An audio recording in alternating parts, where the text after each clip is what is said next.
Assalamualaikum warahmatullahi wabarakatuh. Halo teman-teman semua, kembali lagi bersama saya Syifa Irmawandi. Nah, di sini saya akan membahas 10 yaitu tentang routing. Nah, di sini kita akan belajar mengenai routing.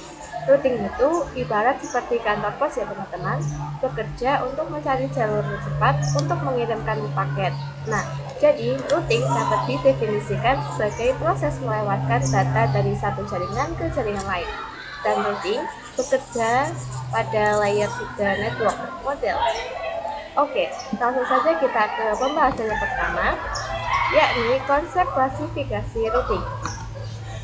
Nah, jadi routing dibedakan menjadi dua. Yang pertama adalah routing statik, yaitu yang dibuat dengan menambahkan secara manual ke routing table. Sedangkan dynamic routing adalah routing yang dilakukan dengan melakukan enable protokol pada routing tersebut. Maka secara otomatis router akan mencari jalannya sendiri. Nah, untuk dynamic routing sendiri itu terbagi menjadi dua konsep. Ada yang bernama EIGP atau Internet Gateway Protocols dan EGP atau Exterior Gateway Protocols. Untuk EIGP dapat digunakan pada Autonomous System Routing dan diterapkan untuk mengendalikan dalam satu organisasi. Mudahnya adalah jaringan memiliki kebijakan routing yang sama, contohnya seperti sekolah, perusahaan, dan lain-lain. Berbeda dengan EGP yang digunakan pada Inter-Autonomous System Routing atau digunakan untuk routing antar AS yang berbeda. EGP biasanya digunakan dalam internet, contohnya seperti kampus ke ISP, ISP ke ISP, dan sekolah ke ISP, perusahaan ke ISP, dan lain-lain. Kemudian ada protokol di EGP, terbagi menjadi 3 jenis. Yang pertama, ada jenis Distance Factor Routing Protocol. Ia bekerja dengan cara menentukan titik-titik terdekat. Contohnya adalah RIP Server 1, RIP Server 2, dan IGRP. Yang kedua ada Link State Routing Protocol. Itu bekerja dengan cara melihat besarnya bandwidth, contohnya OSP dan ISIS. Dan yang ketiga adalah Hybrid Routing Protocol, yaitu gabungan dari distance dan link state.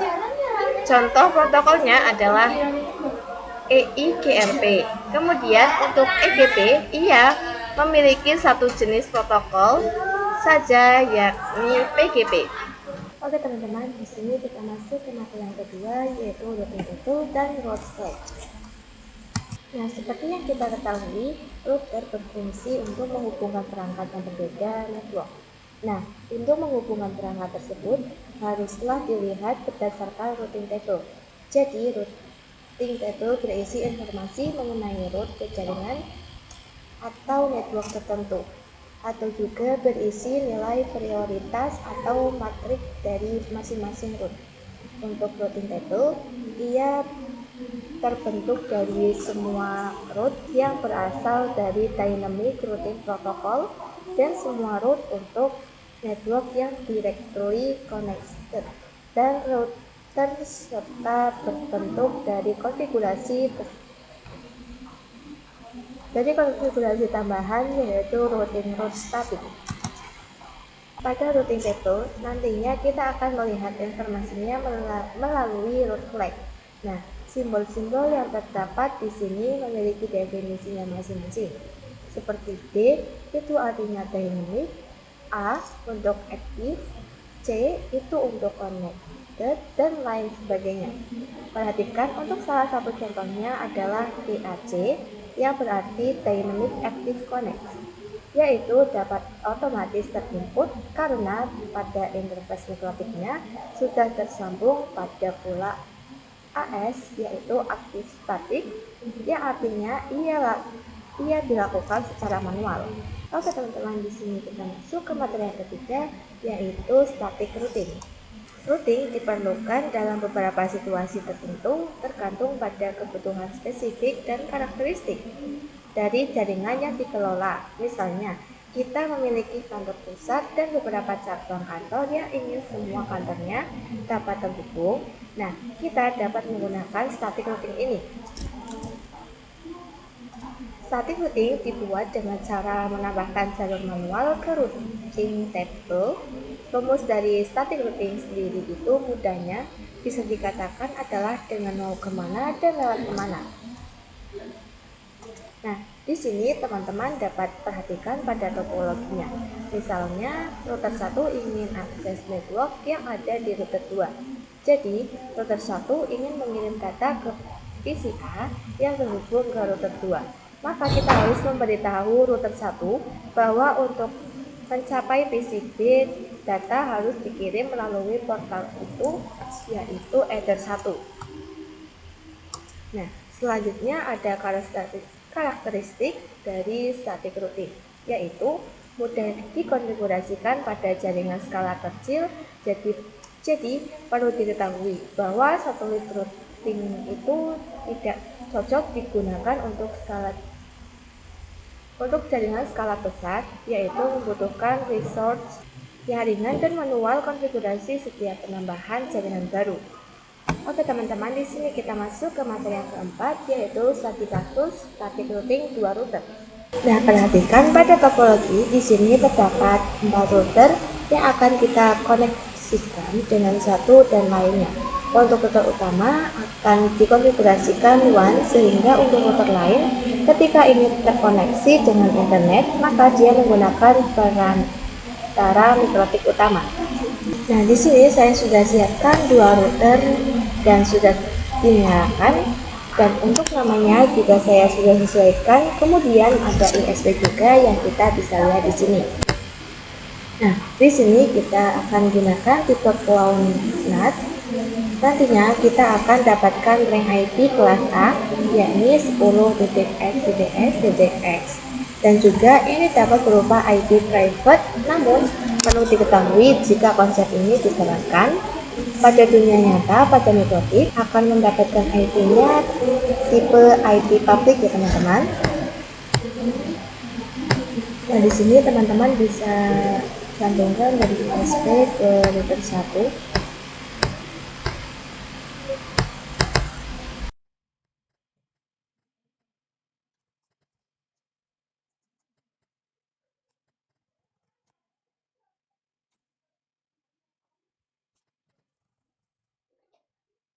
Nah, di sini teman-teman bisa ketikkan IP address string.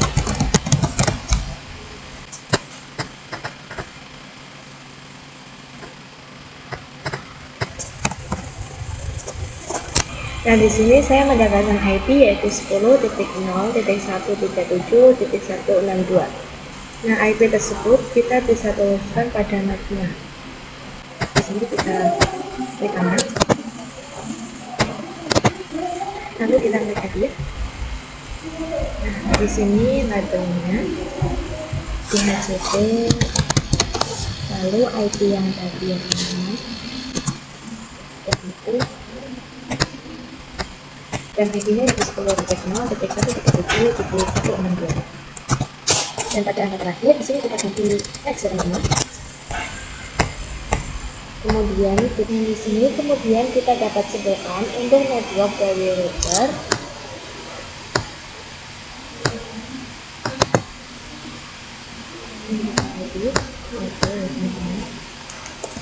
Kita ketik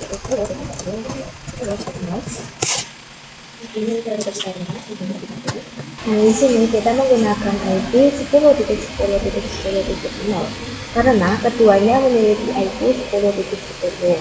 Kemudian untuk mikrotik yang mengarah ke VPC1, di sini kita edit lalu ditambahkan yaitu 1 ya, dan menggunakan IP 10.10. Dan yang terakhir adalah network yang digunakan pada mikrotik kedua yang mengarah ke VPC2 ya.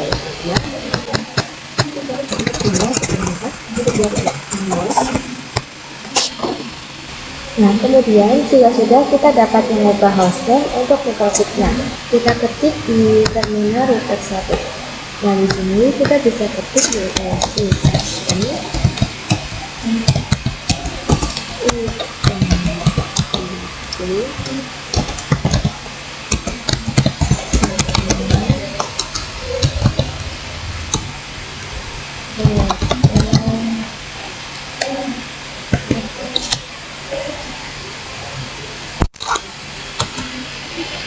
kemudian sistem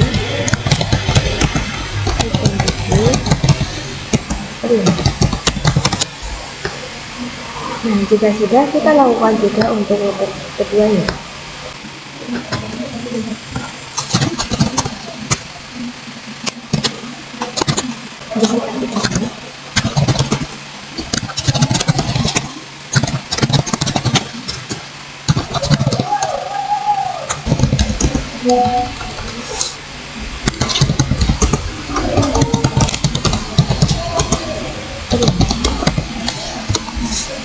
Nah, oke, di sini kita sudah selesai mempersiapkan topologinya.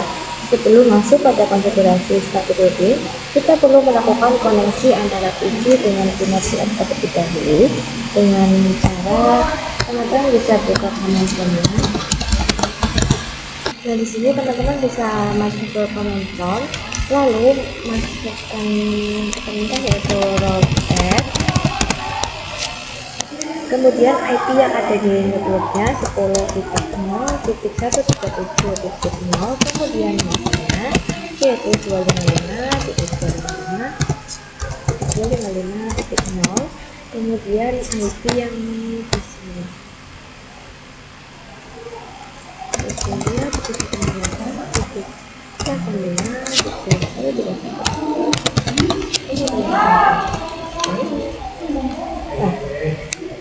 kemudian kita ping ke mikrotik utama dengan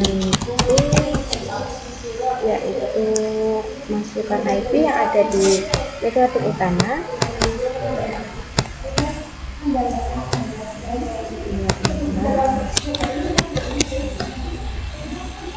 Yaitu 10.0.1.1.162. Nah, di sini berhasil ping ya teman-teman.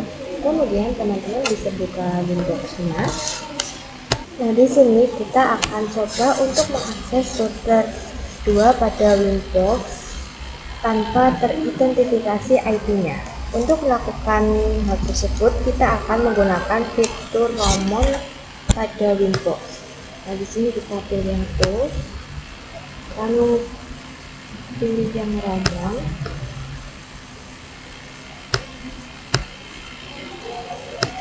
Nah, di sini kita centang pada bagian enable, kemudian kita apply dan oke. Nah, di sini kita buka topologinya. Di router 2, di sini kita ketik untuk Roamon set to network. Yes. Kemudian kita buka Windows-nya kembali. Nah, di sini kita klik pada bagian more, lalu new Windows. Nah, di sini teman-teman bisa klik connect to Roamon. Nah, pada bagian ramuan akan teridentifikasi router 2. Di sini kita connect. Nah, setelah berhasil menggunakan fitur Roamon, kita lanjutkan untuk konfigurasi di setiap interface-nya. Yang pertama kita lakukan di router 1 terlebih dahulu ya teman-teman.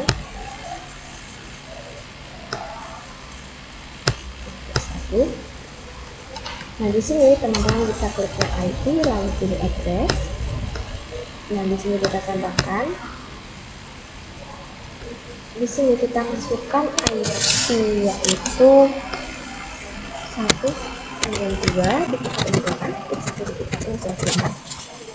Nah, untuk interface-nya di sini kita masukkan address 3, kemudian kita apply dan kemudian tambahkan lagi untuk address 2 ya teman-teman. Di sini kita tambahkan lagi yaitu kemudian kita apply,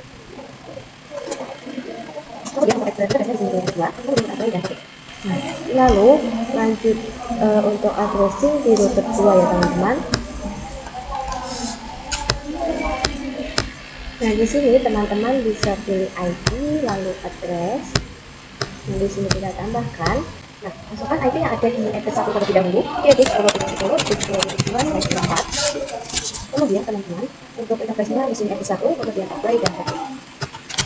Dan lakukan addressing yang mengarah ke client ya teman-teman. Di sini ya. Nah, di sini ID-nya yaitu 192.168.2.1/4. Untuk interface yang di sini ada ya, kemudian kita apply lalu copy. Nah, di sini kita akan coba cek root table-nya di Windows 1, di Windows 1-nya. Nah, di sini teman-teman bisa klik ID lalu pilih yang root. Terus, nah, di sini perhatikan terdapat code block DAC yang artinya Dynamic Active Connect. Jadi ini artinya sudah aktif dan juga terkoneksi. Dan juga mendapatkan IP secara dinamis, juga artinya ketika kita konfigurasi address pada interface, baik itu yang mengarah ke client ataupun router sebelahnya, itu akan disasarkan router table secara otomatis. Namun perhatikan untuk network yang 2.0 ini belum terkoneksi karena belum terdaftar, sedangkan network yang lain sudah terdaftar. Nah, maka dari itu kita perlu lakukan proses routing agar VPC dapat terkoneksi. Maka kita harus tambahkan informasi di routing table-nya. Nah, di sini kita klik add. Nah, untuk DSC address-nya di sini kita masukkan yaitu 192.168.2.0/4. Untuk table-nya di sini kita masukkan yaitu 10.10.10.2. Kemudian kita bisa apply dan oke. Lalu kita apply lalu oke. Nantinya akan ada informasi AS yaitu aktif static. Nah, di sini kita lakukan di router 2.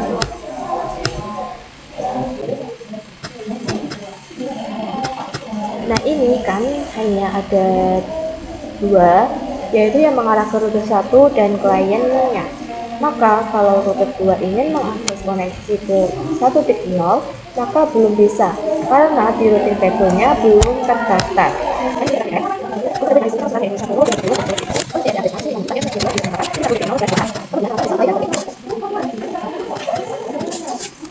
Nah, maka jika router 2 ingin terkoneksi ke VPC 1, itu akan berhasil karena pada routing table-nya sudah terdaftar.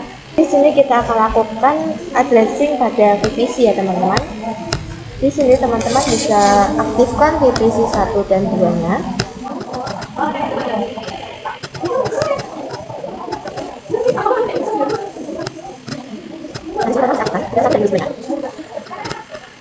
Nah, kemudian di sini kita bisa ketikkan yaitu IP 192.168.1.2/24.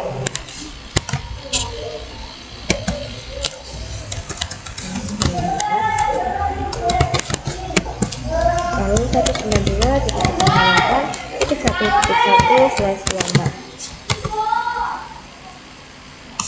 Nah, jika sudah, teman-teman bisa lakukan di VPC 1. Di VPC 2-nya, ini kita ketik IP yaitu 192.168.2.2/24, kemudian 192.168.2.1/24. Nah, di sini kita sudah berhasil melakukan static routing pada 2 router ya teman-teman. Oke teman-teman, di sini kita masuk ke materi yang selanjutnya yaitu static kasus static routing 3 router. Nah, di sini saya sudah menambahkan 1 perangkat router dan juga PC sebagai klien. Nah, di sini saya sudah ubah hostname dari router 2 ya teman-teman.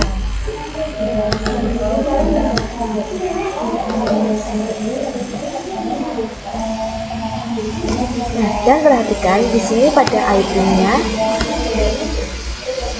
untuk router 3 yang dimiliki router 2 dan mengarah ke router 3 akan mendapatkan IP yaitu 20.1/24. Adapun IP router pada router 1 memiliki IP 10.20.20.2/24. Nah, kemudian untuk router 3 dia mengarah ke klien pada header 2 yang menggunakan IP 3.1/24. Sedangkan untuk VPC 3 kita akan gunakan 3.2/24. Nah, di sini jika sudah menuliskan networknya yaitu 10.20.20.0 dan juga 192.168.21/4. Nah, di sini teman-teman bisa kita terminal pada router 3. Nah, saya sudah aktifkan fitur rombongan. Jadi kita bisa lanjutkan ke addressing ya teman-teman. Nah, di sini teman-teman bisa buka Windows router 3-nya. Kemudian teman-teman bisa pilih menu IP, lalu address. Nah, di sini kita tambahkan. Nah, untuk addressnya kita tambahkan yaitu 192.168.3.1/24.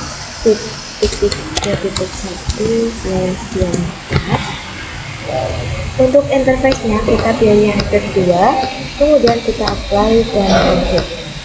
Nah, di sini kita tambahkan lagi addressnya yaitu 10.20.20.2/24. Untuk actionnya di sini kita add 1, kemudian kita apply dan config. Nah, jadi untuk perbedaannya untuk router 1 dan router 2 itu memiliki network 10.0, sedangkan router 2 dan router 3 memiliki network 20.0.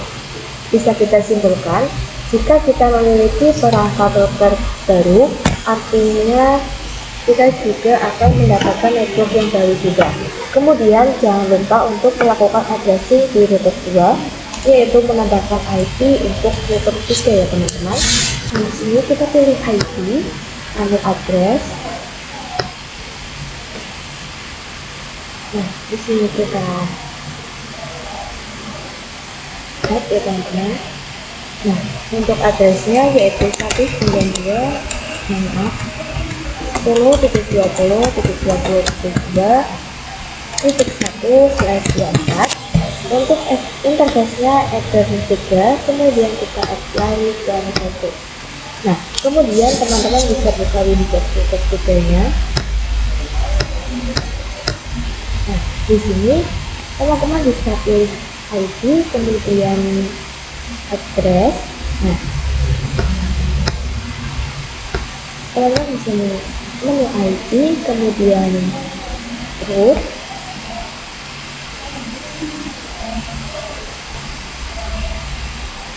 Nah, di sini hanya terdapat 2 root, yaitu yang mengarah ke router 2 dan mengarah ke router 3. Jadi sekarang kita akan mendaftarkan network yang belum terdaftar seperti sebelumnya. Untuk caranya di sini sama persis ya teman-teman.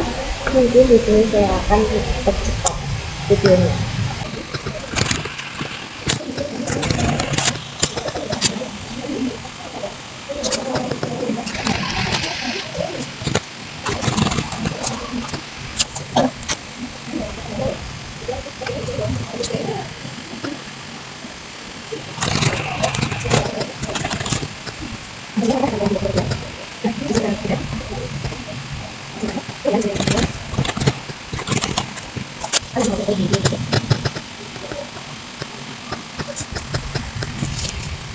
Kemudian di sini kita akan lakukan addressing pada VPC 3.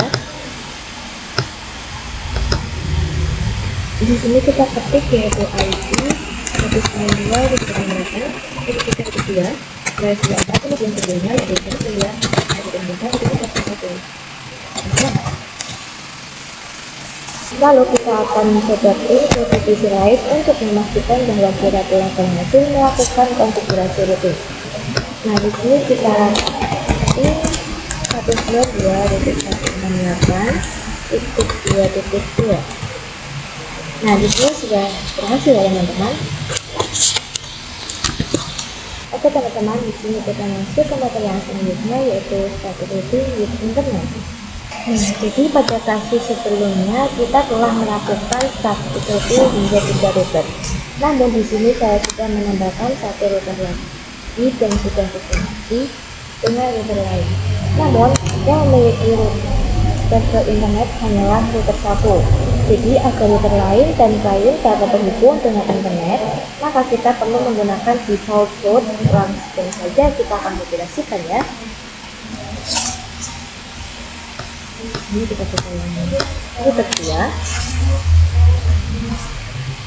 Kemudian kita pilih yang new terminal.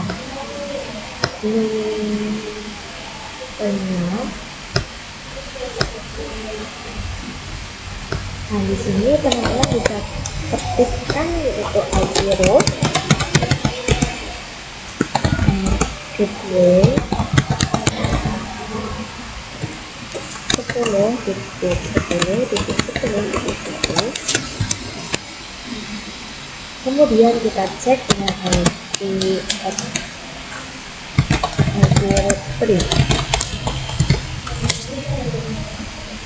Maka di sini dia sudah memiliki address yaitu root dengan informasi status.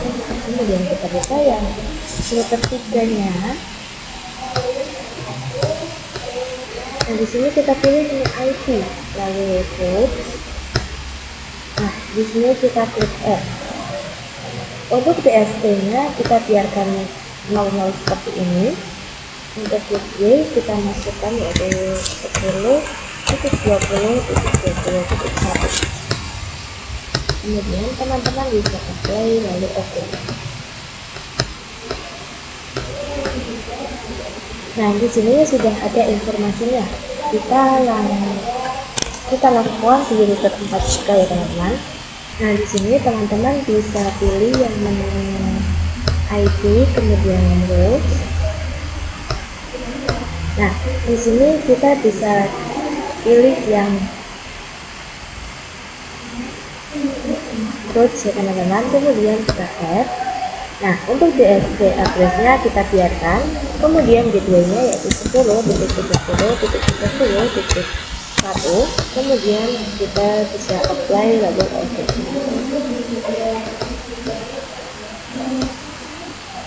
Nah, selanjutnya kita akan aktifkan firewall di router 1. Nah, di sini kita pilih IP, kemudian firewall, pilih yang NAT. Nah, lalu kita add. Untuk change-nya kita add mark. Untuk out interface-nya kita add 1. Kemudian kita bisa ke action. Nah, untuk action kita pilih ya master red. Kemudian teman-teman bisa apply dan oke. Nah, kemudian kita akan lakukan pengujian di router 4. Di sini kita buka indeksnya. Nah, di sini kita pilih yang new terminal ya teman-teman. Nah, di sini teman-teman bisa ketikkan pin 88. Nah, jika teman-teman bisa pin 88 lalu pin Google. Nah, jika di pin Google teman-teman itu tidak bisa, teman-teman bisa setting terlebih dahulu dengan perintah IP DNS server 8.8.8. Kemudian teman-teman bisa ketik pin Google kembali. Nah, untuk perangkat lain jika ingin pin google.com, maka kita juga harus setting DNS-nya terlebih dahulu ya teman-teman. Oke, di sini kita masuk ke materi yang selanjutnya yaitu Dynamic Routing OSPF. Nah, Dynamic Routing merupakan salah satu cara untuk mendistribusikan informasi pada routing table secara otomatis. Hal ini sudah pasti untuk memudahkan perubahan dan ekspansi saat memiliki jaringan yang sudah mulai kompleks atau terlalu besar. Seperti yang sudah kita bahas sebelumnya, konsep Dynamic Routing ini terbagi menjadi dua. Maka di sini untuk pembahasan lebih lanjutnya kita akan bahas materi mengenai OSPF. Nah, di sini saya akan membahas materi mengenai OSPF. Di sini saya akan melakukan pengenalan OSPF terlebih dahulu. OSPF adalah Open Shortest Password adalah salah satu protokol routing dynamic pada kategori IGP dengan algoritma Least State Protocol atau LSF. OSPF ini juga sudah support IPv4 dan IPv6 dengan cara kerja mencari jalur tercepat berdasarkan bandwidth, delay, dan load. Kemudian, route yang dipilihnya juga ingin sesuai dengan kecepatan. OSPF merupakan protokol routing yang menggunakan konsep hierarki routing. Dengan kata lain, OSPF mampu membagi jaringan menjadi beberapa tingkatan. Nah, tingkatan-tingkatan ini diwujudkan dengan menggunakan sistem pengelompokan yaitu area. Jadi tujuan OSPF area ini adalah untuk memecah topologi jaringan menjadi unit-unit yang lebih kecil atau area yang mengurangi overhead protokol routing dan meningkatkan efisiensi perutan. Perhatikan di sini terdapat OSPF area dan ada backbone area atau area 0. Inilah yang bertanggung jawab mendistribusikan informasi routing antara non-backbone area. Kemudian yang kedua ada standar atau default area. Ini merupakan sub area dari area 0. Area ini bisa disebut dengan area yang paling ujung. Kemudian yang terakhir ada not supposed to be area. Ini merupakan sub area yang tidak menerima external route dan dapat digantikan dengan default route dari area lain. Tetapi masih bisa mendapatkan external route dari router yang sama dalam satu area. Oke teman-teman, di sini kita masuk ke materi yang terakhir, yaitu OSPF Redirect Default Route. Nah, jadi Redirect Default ini adalah menambahkan default route secara otomatis. Oke, kita langsung belajar praktiknya. Nah, di sini teman-teman bisa pilih menu routing, kemudian OSPF. Nah, di sini kita pilih yang instance. Kemudian kita di sini bisa klik 2 kali yang default. Nah, di sini kita fokuskan pada redirect default route ya teman-teman. Nah, di sini ada await dan if install. Jadi untuk if install ini kalau misalnya router 1 teman-teman memiliki default route, maka OSPF akan melakukan distribute default route. Nah, kalau yang always ini misalkan router 1 tidak memiliki default route, maka dia akan melakukan distribute default route. Nah, di sini kita pilih yang if install private to, kemudian di sini kita bisa apply lalu oke. Nah, jika sudah mengkonfigurasi instead, maka kita sudah berhasil mendaftarkan default route pada router 2, router 3, dan seterusnya. Oke teman-teman, hanya itu saja yang bisa saya sampaikan di bab 10 ini. Terima kasih. Wassalamualaikum warahmatullahi wabarakatuh. Bye-bye.